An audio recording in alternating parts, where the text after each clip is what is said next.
이낙연 국무총리 또 국무위원 여러분, 전북 군산 출신 바른미래당 원내대표 김관영 의원입니다. 지난해 대한민국은 1,400만 촛불 민심의 힘으로 정권 교체를 이뤘습니다. 이게 나라냐며 제대로 된 국가를 만들어 달라는 국민적 요구를 안고 문재인 정부는 출범했습니다. 그러나 1년 4개월 동안 문재인 정부는 경제정책에서는 시장과 싸우는 실험적인 정책을 남발하는 무모함을 보였습니다. 또 전국의 여러 갈등 현안에 대해서는 책임지는 정치 대신에 뒤로 숨었습니다. 우리는 안타깝게도 문재인 정부를 다음과 같이 규정할 수밖에 없습니다. 문재인 정부는 경제에서는 무모하고 무능하며 정치에서는 무책임합니다. 존경하는 국민 여러분, 우리 경제는 2008년 금융위기 이후 최악의 상황입니다. 각종 경제 지표상 고용 쇼크, 분배 쇼크, 투자 쇼크라고 합니다. 여기에 물가 폭등까지 예상되고 있습니다. 낙제점인 경제 성적표를 받아들고도 문 대통령께서는 우리는 올바른 경제정책 기조로 가고 있다라고 말씀하셨습니다. 야당만이 아닙니다. 문재인 대통령의 경제정책을 만든 사람들이, 수많은 대한민국 경제 전문가들과 기업가들이, 근로자와 소상공인, 심지어 취업 준비생들까지도 연일 대한민국 경제를 걱정하는 목소리를 내놓고 있습니다. 현 정부 경제정책 핵심인 소득주도 성장정책은 소득 양극화를 해소하자는 취지와 구호는 좋습니다. 그러나 현실에서는 당초 의도대로 작동되지 않았다는 것이 이미 증명됐습니다. 가처분 소득의 증대는 성장의 과실이지 성장의 토대가 될 수가 없습니다. 소득주도 성장정책 중 최악의 결정은 바로 유례없는 최저임금의 급격한 인상입니다. 86년 최저임금 제도가 도입된 이후 지난해와 올해처럼 최저임금 인상이 국가적 문제가 된 적이 있었습니까? 또 국가가 나서서 일자리 안정자금이라는 이름으로 최저임금 인상분을 직접 보전해 준 적도 있었습니까? 최저임금 결정 시에는 기업들의 최소한의 부담 능력을 감안했고, 혹여라도 기업이 감당하지 못할 만큼 인상돼서 일자리가 줄어드는 상황은 막아야 되겠다라고 하는 점을 고려했었기 때문입니다. 2년 만에 29%, 이 정도 최저임금 인상을 정상적으로 감당할 기업은 그리 많지 않을 것입니다. 통상 수준을 넘어서는 최저임금 중 그 증가분에 대해서 정부가 기업에 대해서 직접 보전하겠다면서 올해 3조, 내년에 3조 예산 편성했습니다. 그런데 언제까지 정부가 이렇게 세금으로 막을 수 있습니까? 또 그 사이에 최저임금은 또 오를 것이고 악순환은 반복될 것입니다. 지난달 장하성 청와대 정책실장이 최저임금 인상이 소득주도 성장정책의 극히 일부분이다라고 얘기했습니다.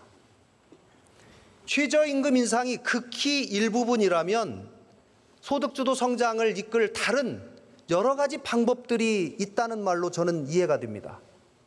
그런데 왜 그러한 성장정책을 제대로 쓰지 않습니까? 영세 소상공업자들은 눈물 짓고 일자리를 잃은 최저임금 근로자들 왜 절망 속에 살게 합니까? 저는 시장의 현실을 무시하면서 최저임금 급격한 인상을 밀어붙이고 있는 문재인 정부의 소득주도 성장 정책을 무모하다라고밖에 칭할 수가 없습니다. 문 대통령께 강력하게 촉구합니다. 소득주도 성장의 환상에서 벗어나셔야 합니다. 경제의 현실을 꼭 직시하십시오. 바른미래당은 최저임금위원회를 개편해서 최저임금의 결정 방식을 바꾸겠습니다. 최저임금 인상의 속도를 조절하겠습니다. 업종별, 규모별 차등 적용을 적극적으로 추진해 나가겠습니다. 일자리 문제도 심각합니다.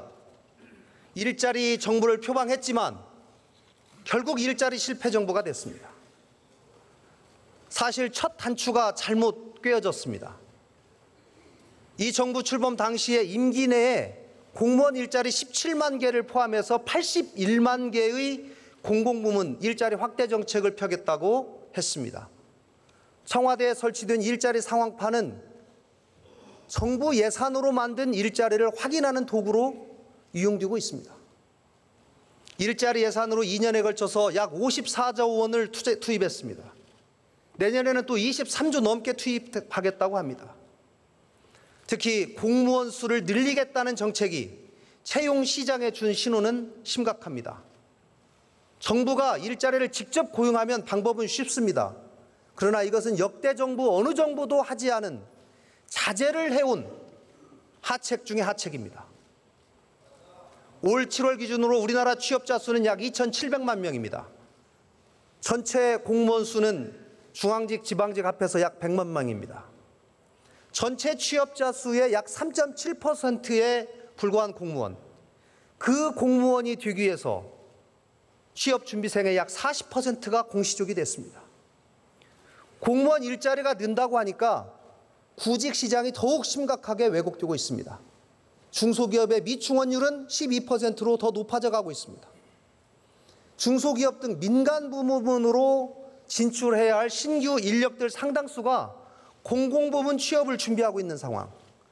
이것을 정상적인 나라, 나라다운 나라라고 할 수 있겠습니까?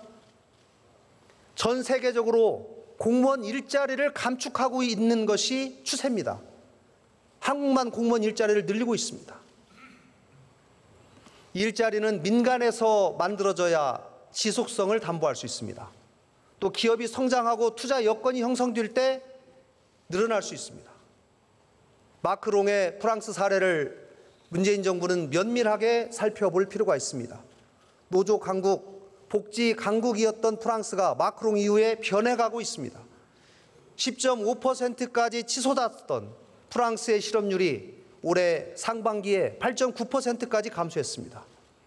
프랑스와 한국의 노동 현실을 직접 비교하는 것은 다소 무리가 있는 것도 사실입니다. 분명한 것은 프랑스는 일하기 좋은 환경, 기업하기 좋은 환경을 만들었고 그 결과 실업률이 떨어졌다는 것입니다. 우리나라도 이러한 방향의 노동시장 개혁이 필요합니다. 노동시장 개혁을 위한 관련 입법과 사회적 대타협이 꼭 이루어져야만 합니다. 바른미래당도 앞장서겠습니다. 일자리 정책과 관련해서 주 52시간 근로제를 유지하되 저희 당은 예외 업종을 확대하고 노사 자율 합의에 의한 탄력 근로제, 선택 근로제의 확대를 통해서 근로 유연성을 확보하도록 노력하겠습니다.